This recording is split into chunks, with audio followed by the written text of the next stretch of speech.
Hey boss, if you haven't seen Billie Jean is Marketing in your newsfeed or in a pre-roll ad on YouTube, you might be living under a rock. Seriously, he's everywhere.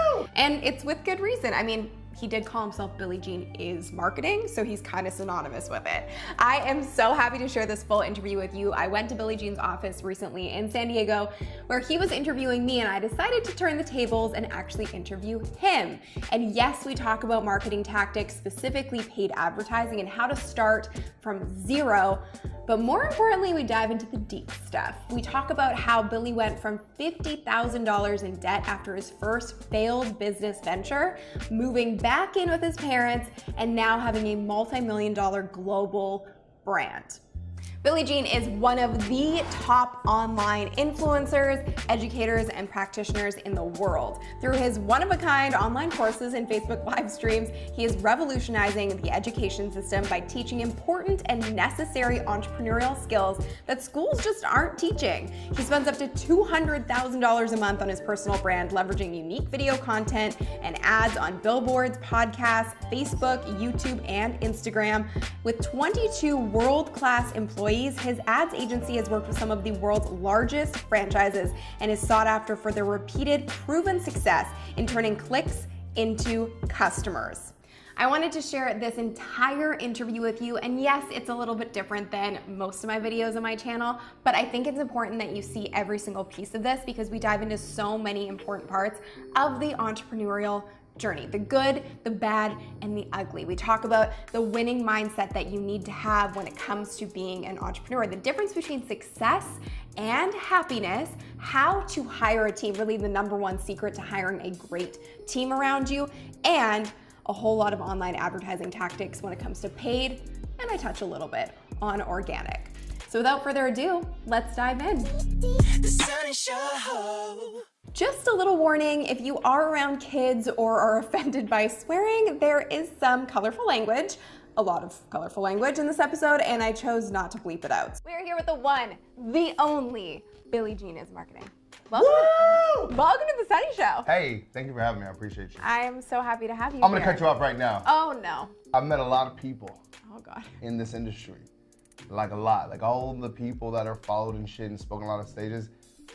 In the short interactions that we've had together, I really fuck with Sunny. Can I cuss? Yes, you can. I really enjoy Sunny because she's tactical.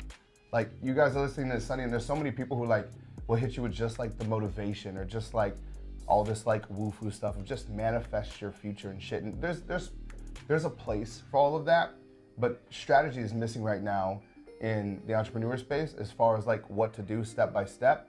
And so I'm a big advocate of that. And I know Sunny is too, and like she's just a beast. So like I don't really put my stamp on many people, so I just want to stamp the shit out of Sunny. So like if you next time you're gonna see her, she probably has stamps all over it. And I put those there. Yeah. Well, thank you very much. And that is a really high compliment coming from you. Woo! And I know you've talked to the best of the best in the business. Like name some of the people that you. Last person that was sitting in the chair that you're sitting in right now was Damon John. Wow. From Shark Tank. But I've gotten to meet a lot of people, like all the people like the Ty Lopez's, the Gary Vaynerchuk's, the Lewis Howes, a lot of the, like a lot of friends, and obviously they're all badasses too. Of course, they do what they do. But like that's why it's such a high compliment. I wanted to add that context in there. That's why it's such a high compliment. So it's like name drop real quick. Let them know how big that is. Yeah. So I wanted to ask you this from the moment I met you, and we haven't even known each other that long, but same here. It feels like it though, right? Feels like it. Feels like I'm going to their wedding.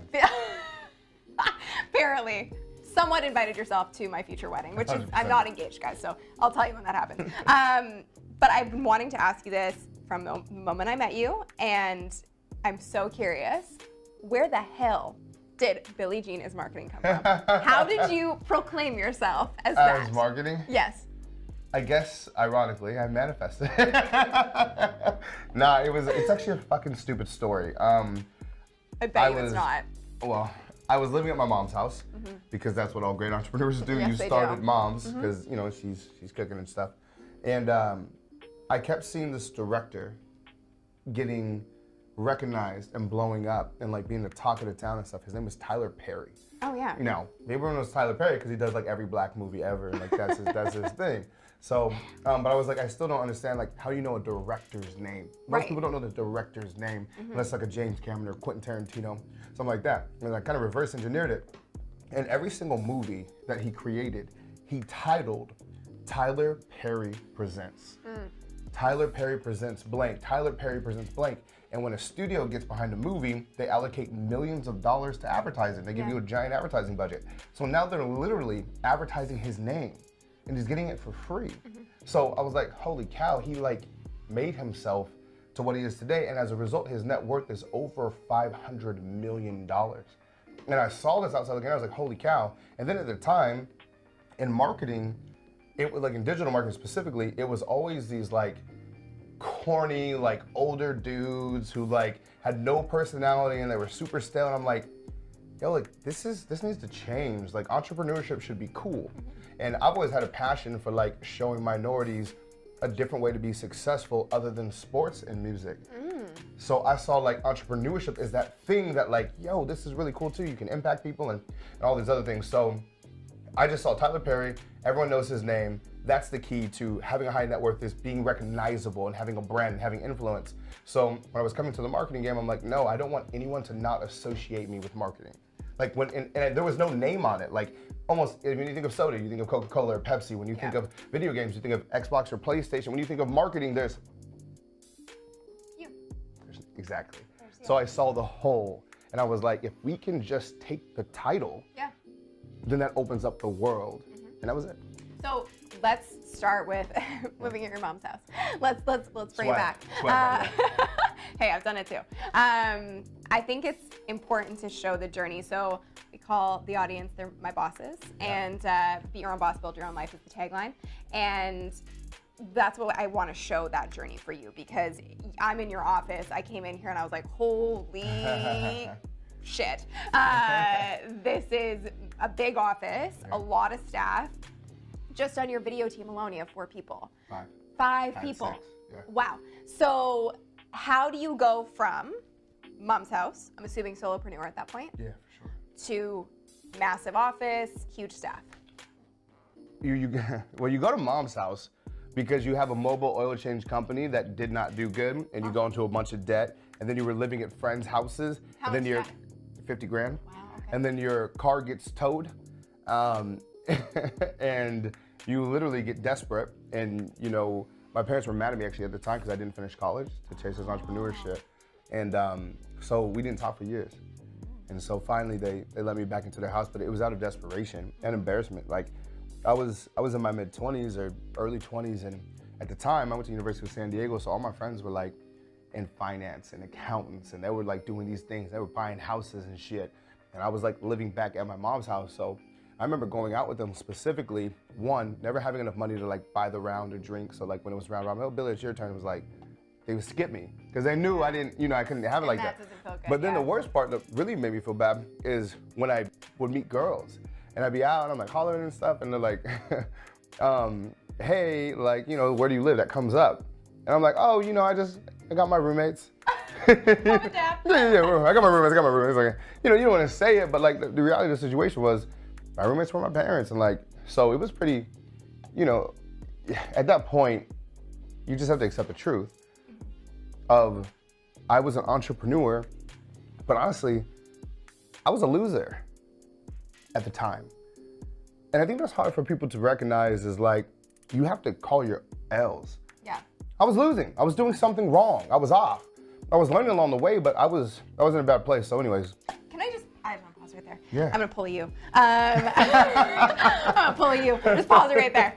Really hit that point home. So you call yourself a loser, and it's actually funny when you said that. I had this visceral reaction to be like, no, you weren't a loser. You're not a loser if you're living at home with mom and dad, because you want to like protect yourself, and you don't necessarily want to own those losses. And I think there is so much rah, and there's so much like you can do anything, believe in yourself, like you're gonna have the Ferrari one day, you're gonna have all the things one day, but everybody starts somewhere, and it's okay to admit it, and I think the faster you can accept it and be like, then you can deal with it. Then you can face it head on, as opposed to being Exactly. in that denial of like, I'm just gonna be motivated and that's gonna get me going. Like the motivation is not what's gonna get you going. It's the action that's gonna get you going. When you're in those dark places in entrepreneurship, no matter how successful you are, you come to those dark places, it makes them easier to cope with.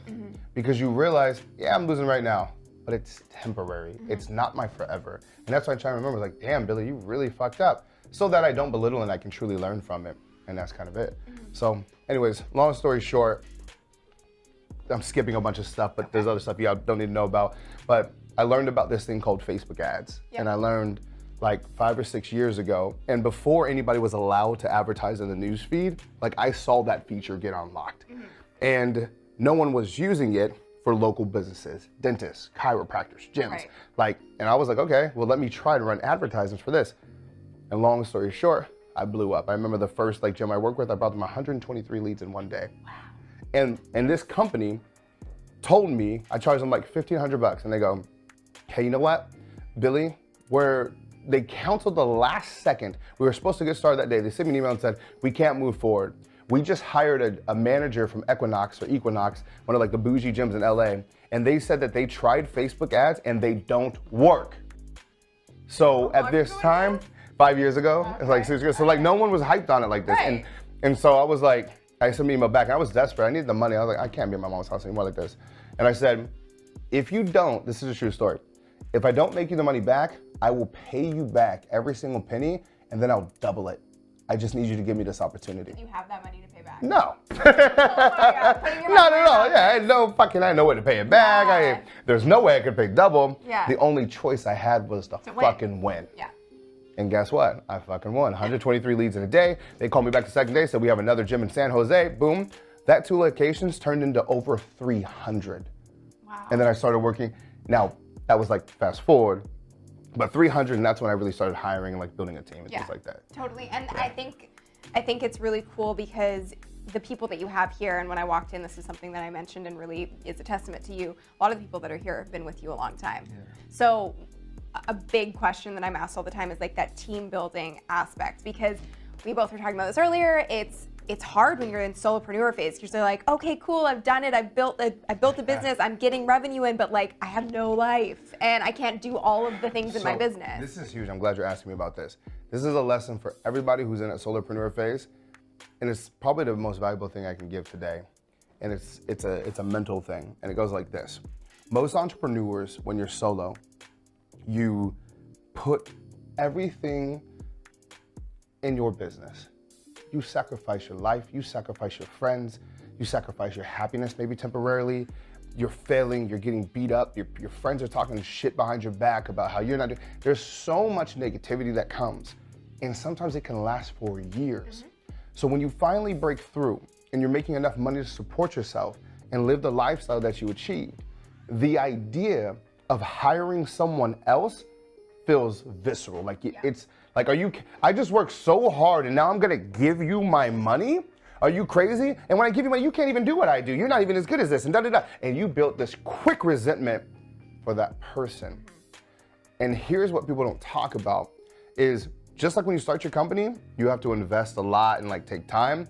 You have to make another investment into your team. And a lot of people never jump because they're unwilling, because they were so tired from the first attempt. But the truth is, if you really want to grow your business, a team is not optional. It just comes to a point where you have to do it. And it can be a painful process. So what happens is, where a lot of entrepreneurs get stuck is, you say, okay, fine, I'm gonna try the hiring thing. When you're solo, you are doing most of the sales. But what happens is, once you start to hike the sales up, now you have to fulfill on whatever you're selling.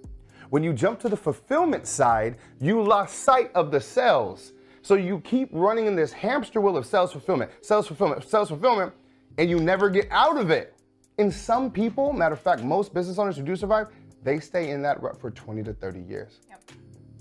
And so you have to make the conscious decision to say, I'm gonna hire someone to do this. They're not gonna be as good as me. But the way to make that process smoother is to have clarity and repeatable processes. most of the time when it's hard to hire someone and have them do a good job, it's because your business involves too much customization where like you need a lot of superpowers to execute. So for example, like a lot of marketing agencies, they'll have video services, website design, Facebook ads, blogging. All of those things require different jobs and a different skill set. Now you've been doing your entrepreneur thing for a while, so you can do like 10 jobs in one. But the next person you hire, it would be silly to have that same expectation. So when you bring someone on, you need to have in mind exactly that one thing that they're going to do. Master. And that's what really makes the hiring process easier. But you gotta have that clarity. You gotta choose the business that you're in before you can really grow. Totally, and I think it's easy to look at someone, P.S., water. Is that water? It is, I just want to make that clear. I am drinking water. It looks like I'm not. Made me drink alcohol. No. She's a horrible person.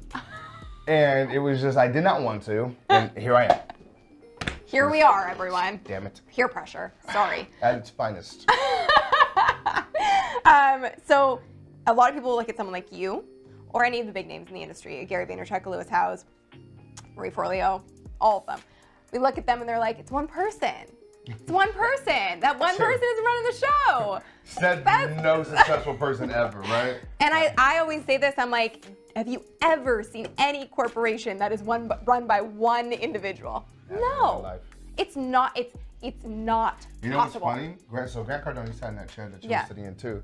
And he was sitting here and I asked him about like the whole thing of like solopreneur, and he said, solopreneur? There's no such thing as solopreneur, you're just not in business yet. Ooh, it's true though. It hurts. True. It hurts because when you're you're so proud. You're so proud of like where you're at, but he's right. When you really start going, it's impossible to run it. So you can immediately, when someone identifies super hard with solopreneur, I know what stage of business they're in. It doesn't make them a bad person, but I know exactly where they're at. Yeah. I know where they're at. And a little round of applause for the solopreneurs because it's hard. Big round of applause. A big round. That's it's the hard. Hardest part. Like, that's the hardest part. Man, there's a, you know, like, so like Gary Vee, shout out, I'm a big fan. Paid a lot of money, go to his office, learn from the day, met his team and shit. Like, killer, amazing what they do. But nothing makes me more upset than when like I hear him telling his story and he always says like, I took over and it's not his fault, like it's a good thing he was in this situation, but he said, I took over my dad's wine shop, which was only doing $3 million a year, and then I boosted it to 60. That's the hard part is the $0 to $1,000 a month.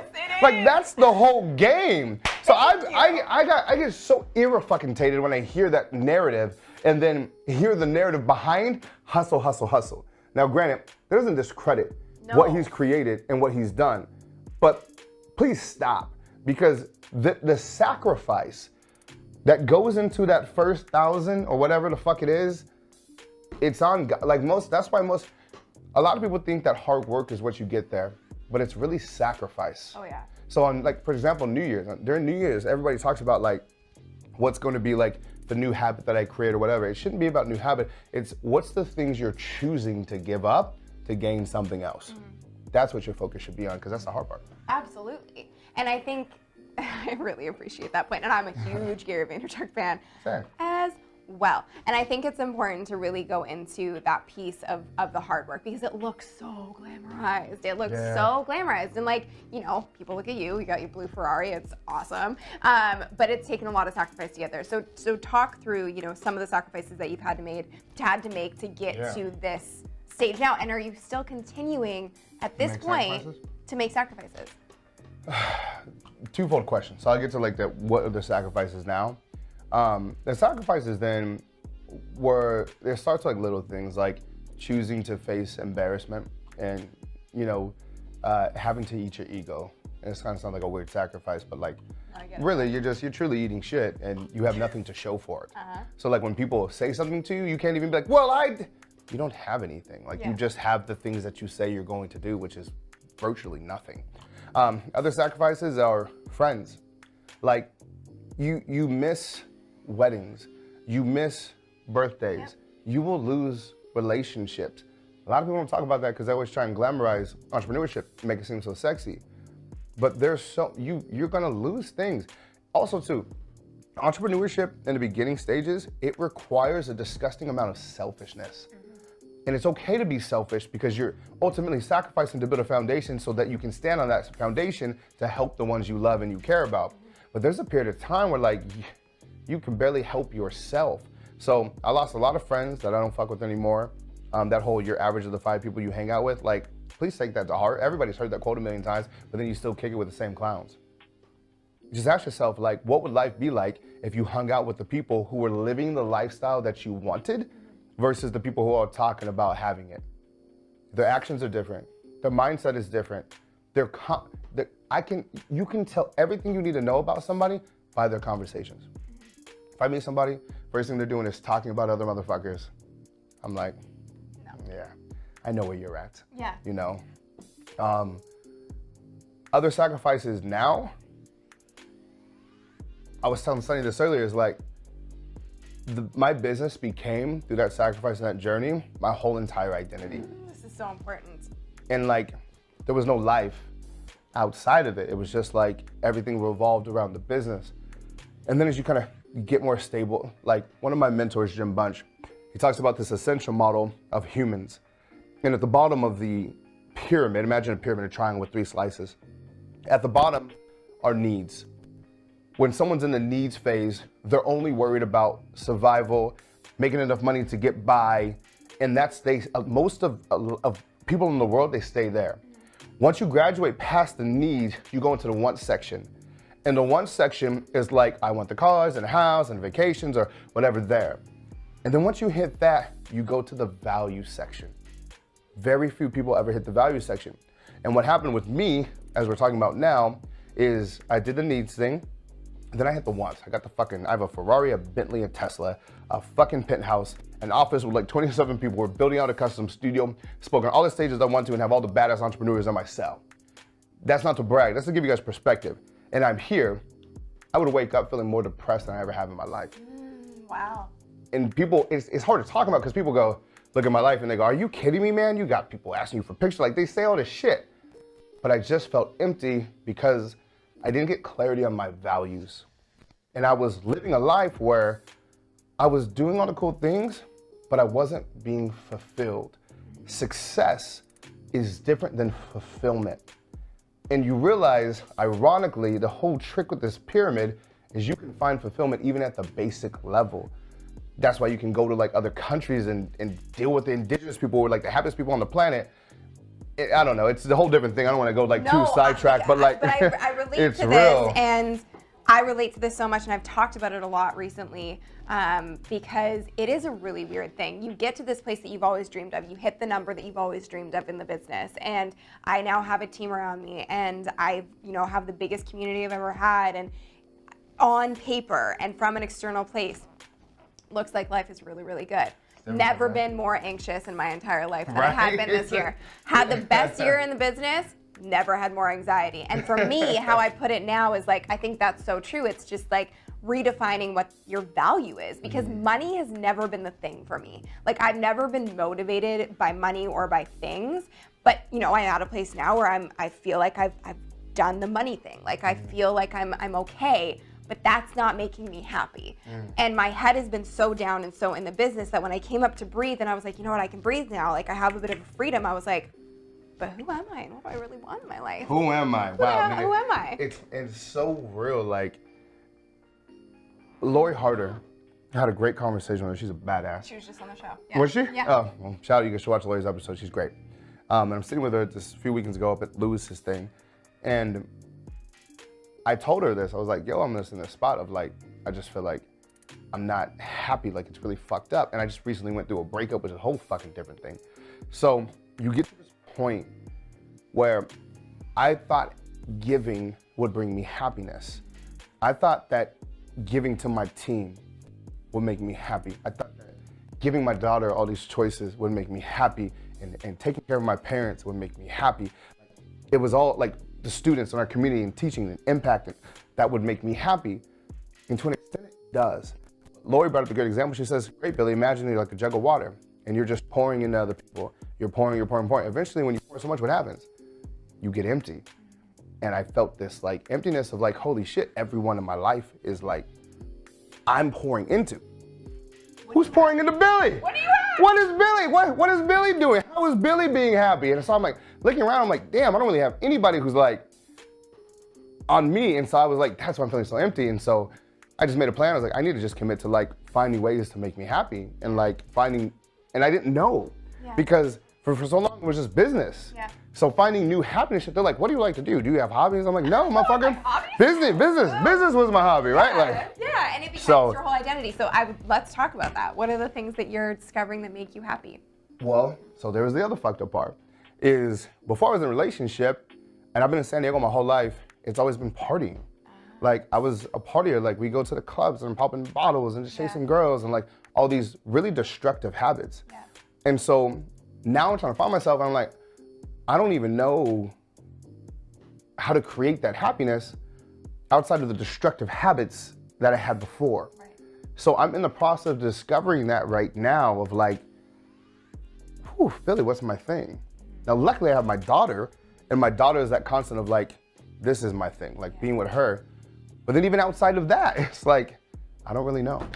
That's really, really interesting. Because I feel like, you know, I feel like I've gone through something similar this year, and it just is, it's fascinating because, again, from the outside, it looks like things are going so well, and they are, and I'm so grateful, as I'm sure you are, for all of the good things in your life. But it is about getting your head up and out of your business and out of that really selfish place and being like, okay, cool. Let's go back to what makes me happy outside of this, because this thing is not going to make me happy for the rest of my life. And for me, work became my husband. Work became my boyfriend for like years. And I found my worth and my value in work.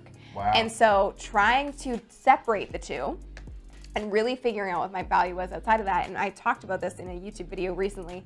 I was like, I burnt out really badly in the summer because I was giving, same thing. Yeah. And it does make me happy to a certain extent, but the moment I had to take the mask, taking care of me, the moment I took the mask off and did this video, and I was just like, you know, I burnt out, I want to be honest about this because it's such an epidemic. And when I did that video, the amount of entrepreneurs who reached out to me privately and were like, been there, was in the hospital too, totally get it.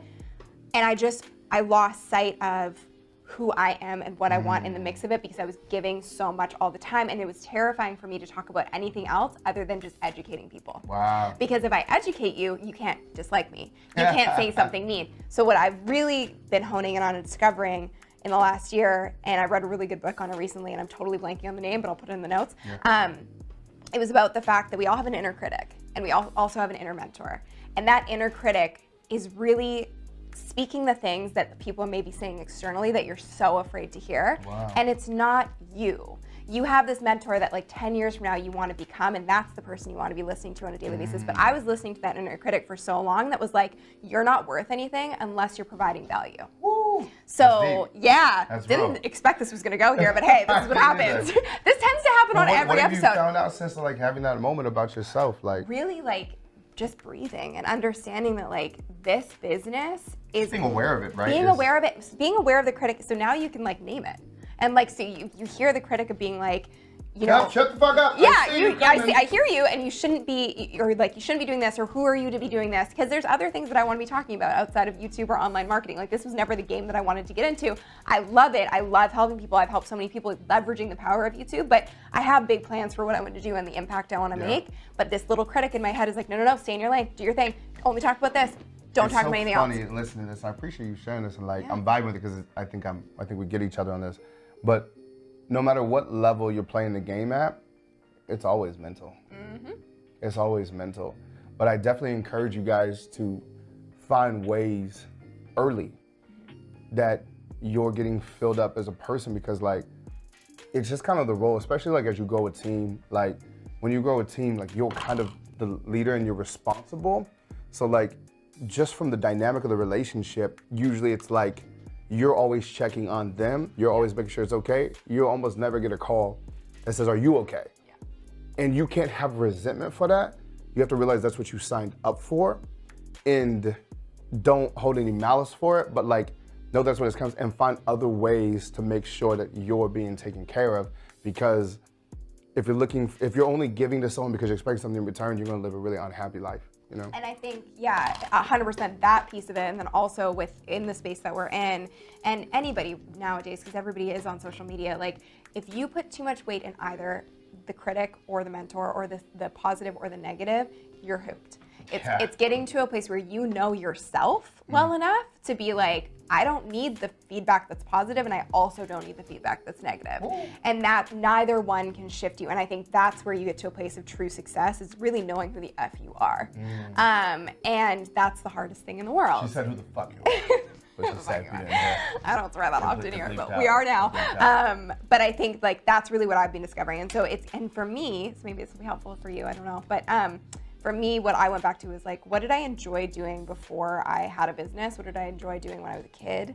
And for me, that was like I love to dance. I've danced my whole life. So like, did you really? Oh yeah. You know, today, what kind of dance? Everything. I was ballerina for a really long time. You do some I did hip-hop jazz. classes? I love hip hop. Funny. So Wednesdays, Yeah. me and Ashley, who is actually how we connected, and then she started working here. We dance. We do a hip hop class. No way. Yeah, we do. Actually have a private instructor. Shout out to Jamie. And That's like we awesome. go there. So there's like 4 of us, and we go and we just fucking And dance it's for like an hour and a half. fun. Yeah, it's the best. Yeah, and I think one of the things about like really reconnecting to who you are outside of the business, and this is something that I've really realized about myself, is, That's funny, you is dance. movement. Right. And dance is a big part of it. It's reconnecting to your body as opposed to just staying up here all the time, which is where you have to stay a lot of times. as an Also, entrepreneur. too, nature is very easy to lose sight of too, and how it make you feel. Like, especially being this online, and there's probably a lot of people listening today, you're an online entrepreneur, which means you're inside technically a lot. That's something I've been trying to do, like in the mornings, just like I've really enjoyed. I had a dog walker for quite some time, and that was just to maximize time. But then I realized I enjoy that time, and I've refound this out, like walking my dog lately, like being outside, like just changing your physical environment will go a long way. So find ways to get outside and like silence, and having time to just be silent, not on your phone, not in Yes. it all the time. Because it makes it seem, if you're in it all the time and you're constantly looking at the good, bad, the ugly of your business, it makes it seem like it's a lot bigger That's deal. what my daughter forced me to do, is like, because when I'm with her, I don't really fuck with my phone. Yeah. And it's allowed me to like reconnect to just those moments and like be way more present. And that was the only thing that I would stop using my phone for, which was a problem. In a lot of ways, it affected a lot of things, so. Very interesting stuff. This went a really, really deep, and I'm so okay with it. So I thank you for being so honest about all of that. I think it's really important to share that piece of it This was a because, little different than the one we just did. right? Well, different. Well, different. But I do want to talk tactics too, because you are the Facebook ads guru and YouTube ads, and that's how you built this big business. So let's dive into some tactics at this point in 2018. What can the audience be doing if they do have a business when it comes to ads? Because I also think there's a little bit of hesitation, especially with my audience, if they talk about organic so much, with spending money on ads. So let's talk through that. First of all, you need both, okay? To give perspective before I go into my ad stuff, and I'm really passionate about advertising and what it can bring you. But I'm so hardcore like ads that like I was ignoring our website to the point where like we shut it down for a little bit because like I just didn't feel like changing. I was like, fuck it, I don't even care. I don't even have anything up. And then recently, one of our marketing managers is like, dude, are you fucking kidding me? We gotta have our website up, and he's like an SEO background. So we put it up, and like in the first week that we put it back up, we made like 16 grand in sales just from people coming to the website and searching us in the organic thing. I'm like, oh God, how much money were we losing this whole time? I was ignoring it. So, you know, everything that Sunny teaches is real shit, and I like listening to it because it's a reminder to me like, damn, we need to also be exercising that while advertising. The challenge with advertising and the opportunity is that it's fast. It's fucking fast. Like, if you guys right now are listening to this and the only thing stopping you from getting to where you want to get financially is just having more customers, there's no faster way on the planet than to get it with advertising. But the reason why most people are afraid of advertising is because you have to spend money. Money to make money. But I just want to change your perspective on that. Usually, let's say like, I'll start with a small amount. Let's say I spend $100 today in advertising. But then, by the end of today, I make $300 in sales. Did I really spend money? Or did I get paid to show my ads to people? That switch, you have to understand that. And when you do that, if you spend $100 a day for 30 days, now you just spent $3 grand a month in advertising. You're like, oh shit, that's a nice little budget. Like, but I don't have $3 grand. What happens is traditional media has kind of got everybody screwed up. Traditional media, if you want to go advertise on like a billboard right now or do radio, they're going to require you to pay X amount up front. And then you kind of cross your fingers and you hope that you make it back. That's not how it goes with social media advertising. you literally can see how much you're spending at any given time and you can press pause at any given time. So if you spend the first 25 bucks out of that 100 bucks and you're not seeing any action, turn it off and try something new. It's complete control. And then what happens is you realize if you can flip 100 bucks into 300 bucks in a day, well, what would happen if I spent $10,000 in a day? Can I turn it into 30 grand in a day? And that's what we're doing right now. And so a lot of people get afraid of the money, but the money, it's like, whether it's $1 into 3, 10 into 30, 100 into 300, it is what the fuck it is. Yeah. But it's the fast way. And here's what I like about it too. When you're advertising on social media, you control the message 1,000% and exactly who sees it. When you're organic, your audience could be built from anybody, like who's ever finding you. Most of the people only find you if it's relevant to them. But I can say right now, I only want to show my ads to men or women 30 to 45 who listen to Gary Vaynerchuk and watch Grant Cardone and who go to Tony Robbins events, that live in these zip codes, that make $100,000. So our advertisements in the last like 2 years, 18 months, have been viewed over 200 million times. Now, that's cool, but what's cooler about that is that's 200 million entrepreneurs who are highly targeted. Yes. They're people who we all would potentially want to know us and buy our products. And because our ads have been seen so much, that's what's been the opportunity, because when you're recognizable or people are familiar with your brand, that's when you make the most sales, create the most trust, etc. That's what's gotten me on so many like stages and podcasts and gotten me to meet really cool people like Sunny, and it's just that. So most of the time in your industry, for you to generate the sales and to get the attention, you just need to be the most well-known. Absolutely. You realize that Kim Kardashian, she's just the most well-known person on the planet. Yep. And you know why? Because it all comes down to distribution. And distribution just means who controls the eyeballs. So when we run an advertisement, the first thing that we do is we always collect someone's email and their phone number. So right now, this second, if I want to text message 130,000 people and email 200,000 people, highly targeted people, I can do that right now this second. When you have that kind of on-demand reach, that means you can make offers on demand, which leads to sales. So right now I can say, hey, me and Sunny are having a mastermind in San Diego at this location. I can post that right now this second. I guarantee you I'll make 10 to 20 grand. Like I'm not kidding, in 30 to 45 minutes. And we can have dinner and get paid to do it. Because we have the following, the audience. And that's what Sunny's done a really good job of too, is building the audience. Now, the downside when you spend money on the advertisements is the ads only show up to people when you want them to show up. Yeah. They don't live anywhere. So once I stop advertising, they're gone. You can't just search and find our advertisements. So people look at us and our social, I think we got like 50,000 likes on Facebook, 20,000 subscribers on Instagram and YouTube. It's like hella small. And people go, what the fuck? Like, how are you so small? Because we're invisible. Our posts are only seen when we want people to see. So everyone knows us, but we don't have the social following to leverage with that. So that's what I mean by like, you need the combination of the organic where your content's living and the advertisements. And that's something that we've been practicing is, all right, let's get our social game up now. Yeah, and I think even on the organic side, it's very similar to what you just said too. And I think this is a really important point to drive home. And you've heard me talk about this before, but I just want to mention it again. Like with something like YouTube, I am never going to tell people to go general with their strategy, because what we want you to do is become that celebrity within your industry. We want you to be the most known person within your niche, because then you become the only person people want to work with. So on YouTube, you're only targeting keywords and making videos on topics that your ideal customers would be searching for, because then anytime they search for any kind of topic, i.e. Facebook ads, on YouTube or YouTube ads, they want to see your face. And they're going to keep saying your face over and over and over again. And when that happens, you become the only option. So that's the beauty of both sides and doing it in a very strategic way. And what I love about YouTube advertising from a branding perspective, on YouTube ads, we use what's called in-stream ads, which are basically those ads that show up and you got 5 seconds to skip them. On Facebook, when you run a video ad, people can scroll through and they can kind of ignore you, But when they see you on YouTube, they can't skip you. They are forced to see you. And so for us as a brand, it is like the best thing for us in regards to being recognized. So like now, virtually every single time that I go out, I'm recognized by someone, pretty much every time, and it's all because they saw our fucking ads. That doesn't make me so cool, it just means I spent more money than anyone. And some people go, hey, you spent money. No, dude, let me rephrase. I made millions of dollars to build a brand. Totally. And that's what people don't get. They see it as an expense. When you understand advertising is not an expense, it's a investment. fucking investment in an asset. That's when you dominate the game. Totally. On that note, spending millions of dollars, reaching millions of people. Like we talked about earlier, it's not just you. So let's walk through like the business model, kind of how this works. And I was actually just talking to your team when you were downstairs. I was saying like, okay, so how does it work? So you've built up Billie Jean as marketing, and then there's the agency side of things. Does everything flow through your personal brand?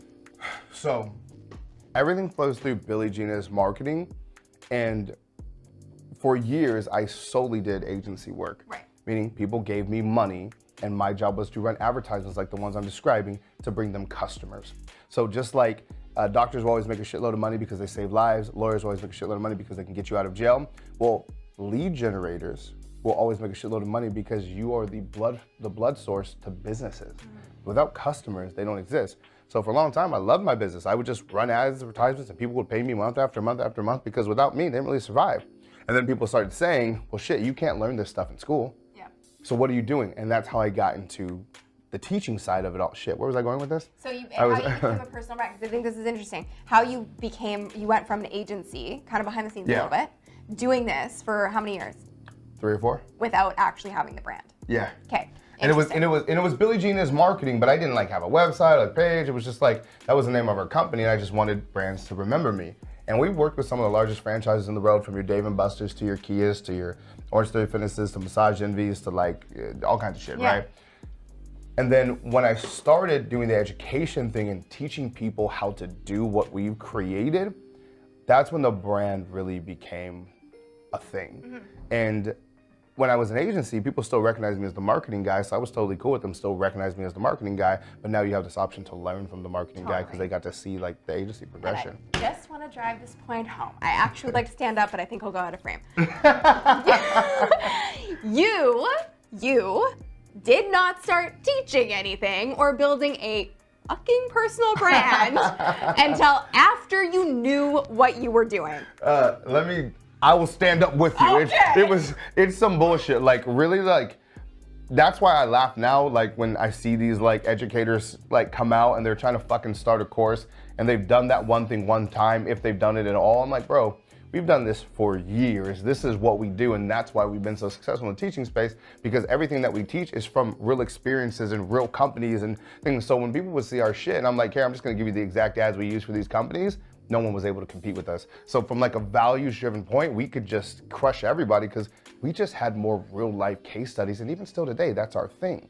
So even though we're like focused primarily as an education source for people, we still will always have agency work that we always do forever, because that's how we stay ahead of the game. Yes, it's so important. And I was talking about this earlier too, that, you know, if it was just me who had built this channel, and that was it, that was my only case study, I would not feel right about teaching this 100%. at all. But I now have thousands of people who have come through courses or been a client of mine. I had a consultancy for 5 years with no following. I did not care about social media. I didn't want to be on social media. I accidentally fell into YouTube. You probably know that story. And so I did the work first before I ever talked about it. And I think this is something that it needs to be really honed in on. Let me even go deeper into that. The work starts with your education. Yes. So for example, think about perspective-wise. Going back to the doctor thing, how long does a doctor go to school for? Like 8 years, isn't it? 8 years, and then they do residency. It can end up being 12 years. How much money would they invest over that time? Oh, I don't even know. Like $300,000. $300,000, 12 years, to start off with a salary of probably making about $150K a year. So they're investing their time, just like attorneys do, 6-year period, and then they have to like actually work under somebody for a while. Even a police officer, first 2 years you're on beat, you gotta travel with somebody. Only in the fucking world of entrepreneurship can someone fucking buy a course and then in 3 weeks think you have the balls and the skill set to dare go out and teach anybody anything. Entrepreneurs are joke to me because you're so unwilling, because you saw one episode of Shark Tank, to invest into actually becoming great at something. So people always ask me, like, what's the key to success? Learn a skill set, the ability to do something that others cannot or will not do. If you can truly own that and become a master at it, you will always have a way to make money the end of conversation. And if you want to be your own boss, and a lot of people here are newbie entrepreneurs or want to be entrepreneurs, that's totally fine. There's nothing against that. The only thing that I do want to say is exactly what you just said. You have to start by learning. You can't start by self-proclaiming you're the YouTube expert or you're the ads expert without any experience behind you. So much. Happens all the time, happens all the time. I have a lot of people who've taken my courses and all of a sudden flip it around in 2 weeks and be like, okay, I know how to do YouTube, but I'm gonna work with X, Y, and Z. It's crazy. You gotta do the work. You gotta have case studies. You gotta have proof behind you. You know what, it goes like this.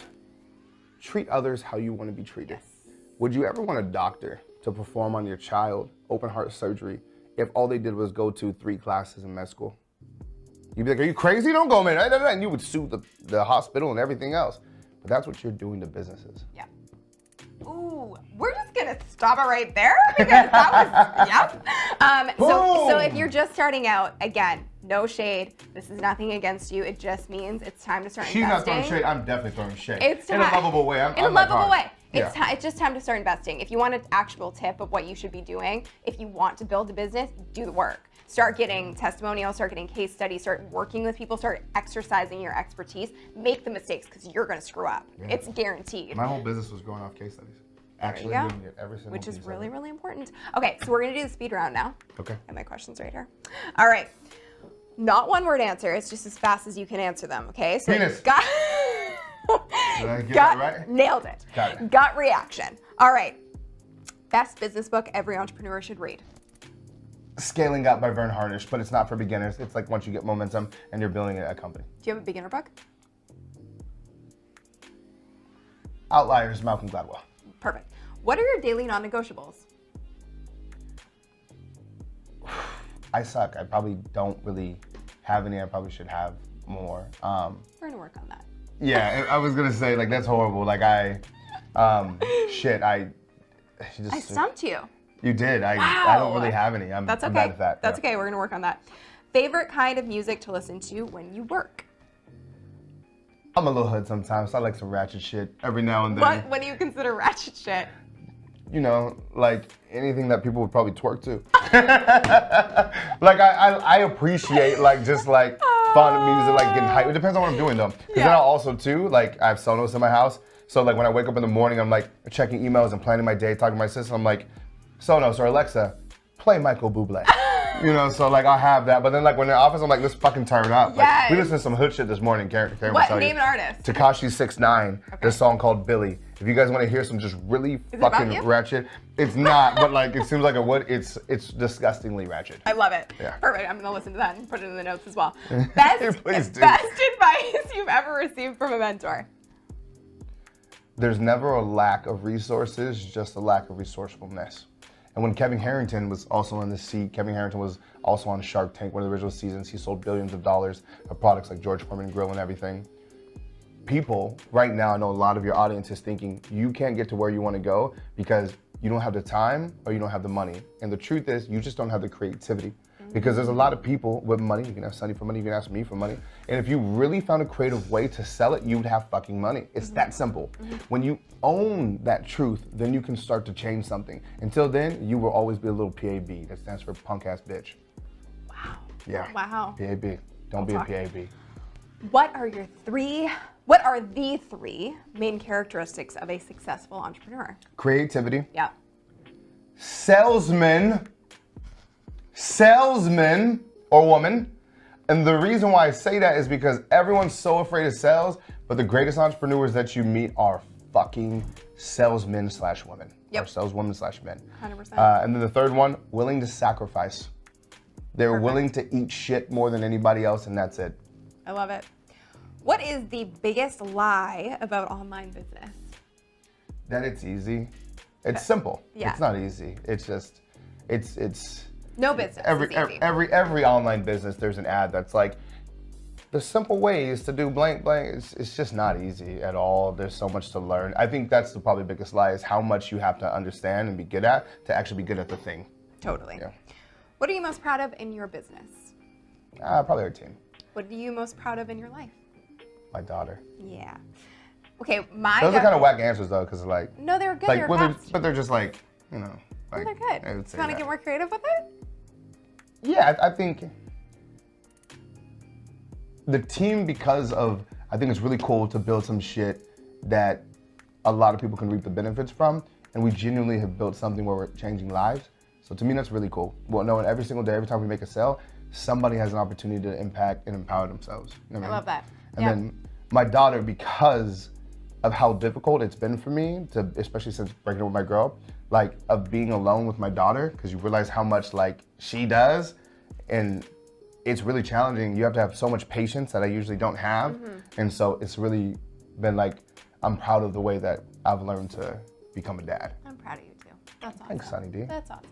Okay, so my definition of being your own boss is showing up for yourself so you can show up for everything else, which we talked about a lot today. What is your definition of being your own boss? I'm gonna go twofold on this. Okay, let's do it. I think there's too much glamorization, if that's a word, Yes. on being your own boss right now. Yep. And what I mean by that is, I think a boss can still be somebody who works within an organization. 100%. Agree. You know what I mean? Yep. And I talk so about that all like, the time. I just think too many people right now, like, nothing kills me more than when like the narrative of like, you know, fire your boss, or like you're always gonna be working to build somebody else's dream. That quote specifically, I hate it, because if you're a really good boss, you understand how to build a dream with people. And you realize it's not your dream. It's a team collective, a little bit of her dream, a little bit of his dream, and you put it together and you build something amazing. But no one who's successful will ever tell you, like, will ever just put such a self-centered thing or title on that. You realize that your team is your everything, and you should treat them as such. I love that. Yeah. What was the second fold of that? The second thing of that is the road to get to the point where you dream about being at is shitty, but it's worth it. Okay, perfect. I love it. Obviously, people are going to see your ads everywhere, but is there somewhere specific that you want to send the bosses? Yes, that was it. Subscribe to us on YouTube. There we go. Subscribe to us on YouTube so we can get better at the sunny shit, which is the organic and the search and like all the things that we truly need to get better as an organization. So I appreciate if you guys just subscribe to our channel. We upload videos all the time, really helpful shit that will help your business grow. Awesome. I love it. Thank you so much for being here. Holla. Any parting words? Buy everything from Sunny that she has to offer, damn it. I'm talking, I don't give a fuck what you have to do. Invest into Sunny's products, her services, or your credit score will go down by 900 points. Wow. Yeah. And that's a wrap. If you enjoyed this interview as much as we did, please let me know with a like below, and be sure to comment with the hashtag Boss Club to enter to win a BYO Boss mug, some swag, or even a shout out in one of my videos. Speaking of that, our latest winner is Creative Living Lifestyles. She said, "Hey Sunny, amazing and fun video, interesting and energetic to say the least. Great job, hashtag Boss Club." Went on to say some awesome things about her own set and her own style. So congratulations to you. Keep up the great work on your channel. And if you want to enter to win, like I said, just comment with the hashtag Boss Club and a thoughtful comment. If you like the video, hit the like button below, share it with your fellow bosses who you think would benefit from hearing Billy's entrepreneurial journey, and be sure to subscribe for weekly videos on being your own boss and building your own life. And I will see you in the next video.